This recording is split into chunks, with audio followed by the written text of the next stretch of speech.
Jackson Radio Show. I gotta tell you, I love it when these leftists get caught in their own traps, their own words catch them. Welcome, everybody. Kevin Jackson, it's the Kevin Jackson Show. KJRadio.com. I'm talking about, see, that's where the T was coming from.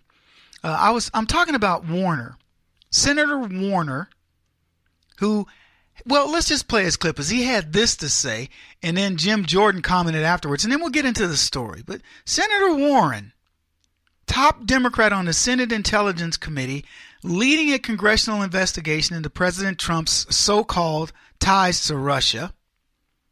And here's what he had to say when he thought he had Donald Trump Jr. by the short hairs. I think that the president, frankly, I can't believe what he's saying.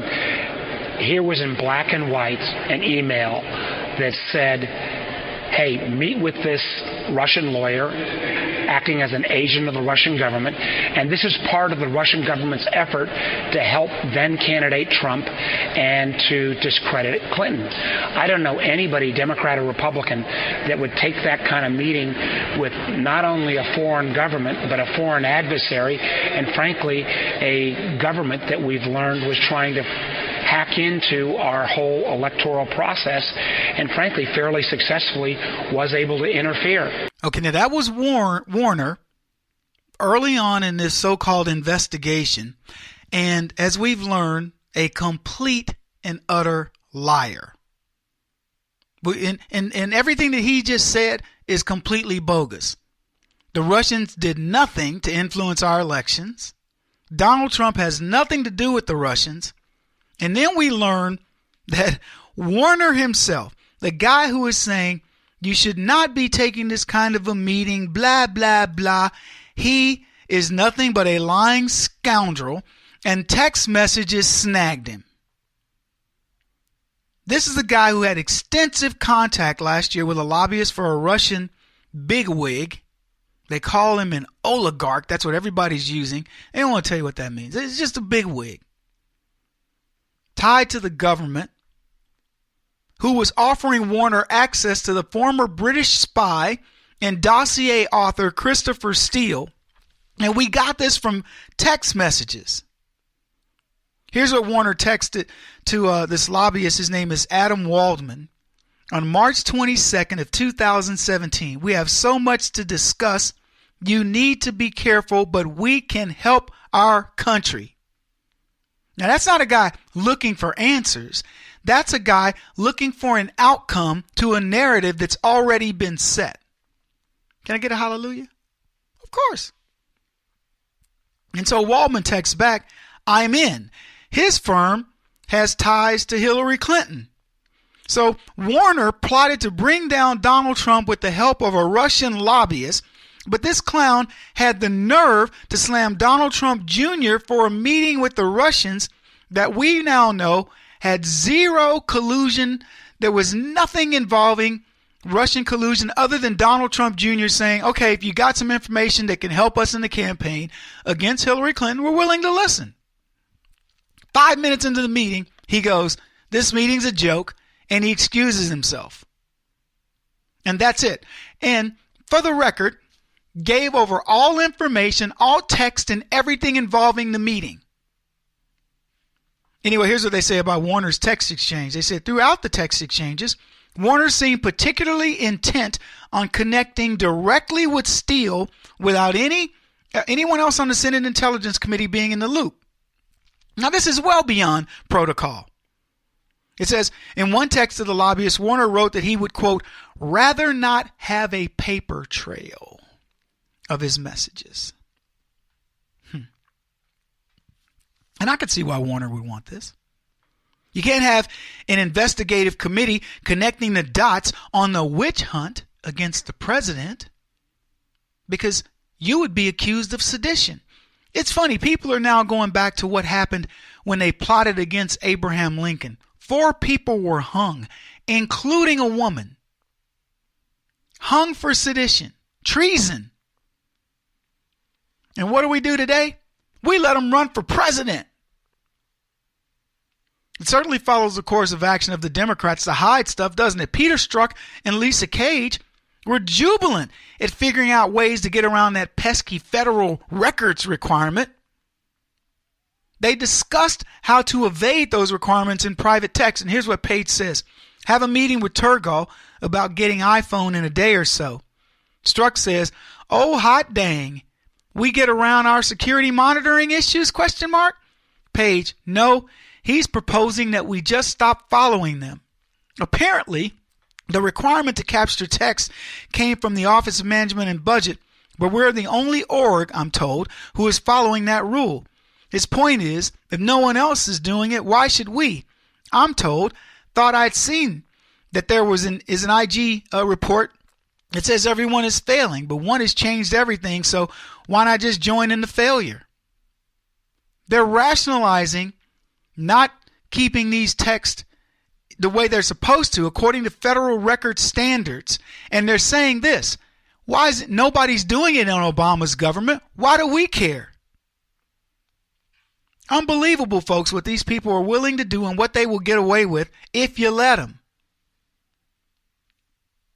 Now, he's not going to be able to pull a wiener on this one, claim somebody jacked his computer or some other nonsense. Here's what Fox also wrote. They said, an aide to Warner confirmed to Fox News that the text messages are authentic.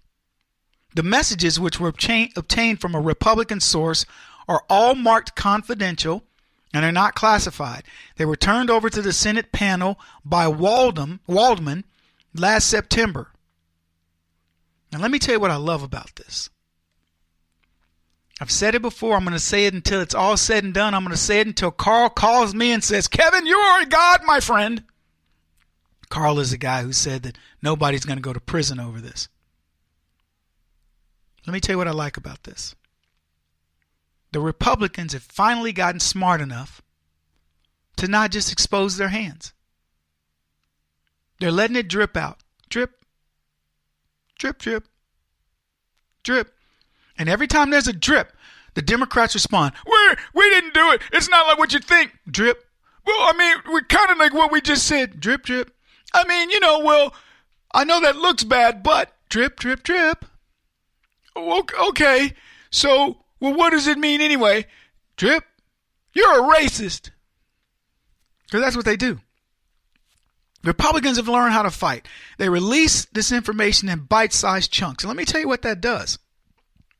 It lets the American people savor each and every delicious morsel.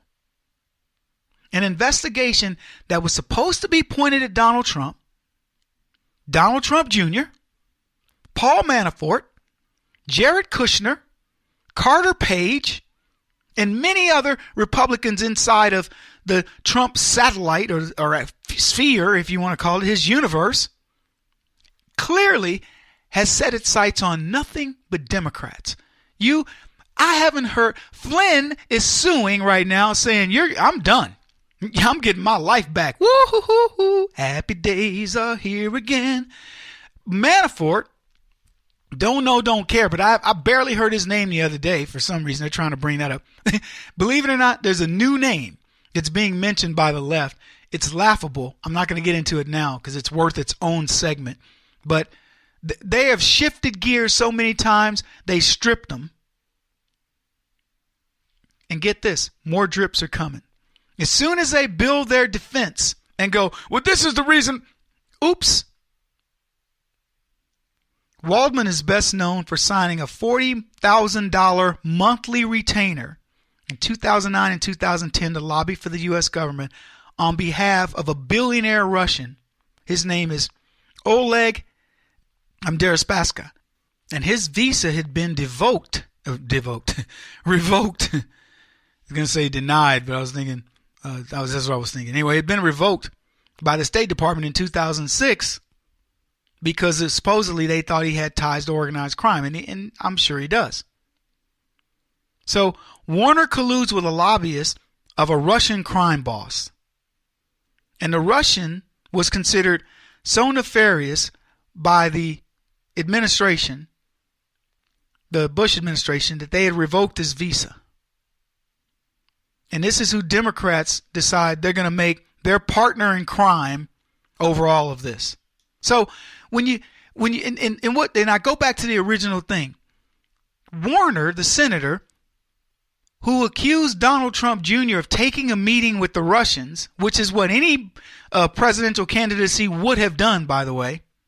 And where does he end up? He ends up on Front Street having to defend his actions, of which there's no defense. Donald Trump Jr. turned everything over. We had to get this stuff through Freedom of Information or we would never know.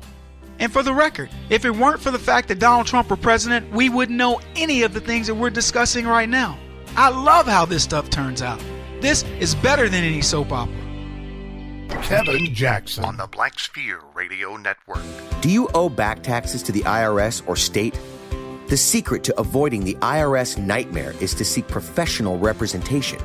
My friends at Security Tax Associates provide the most cost-effective and ethical representation in the industry while helping to avoid seizures, levies, and wage garnishments. Security Tax Associates is here to ensure that the appropriate steps are taken to permanently eliminate any possibility of future tax burdens once and for all. For a free, no-obligation consultation, contact Security Tax Associates, 844-779-4177. That's 844-779-4177. 844-779-4177. Or visit them at securitytaxassociates.com.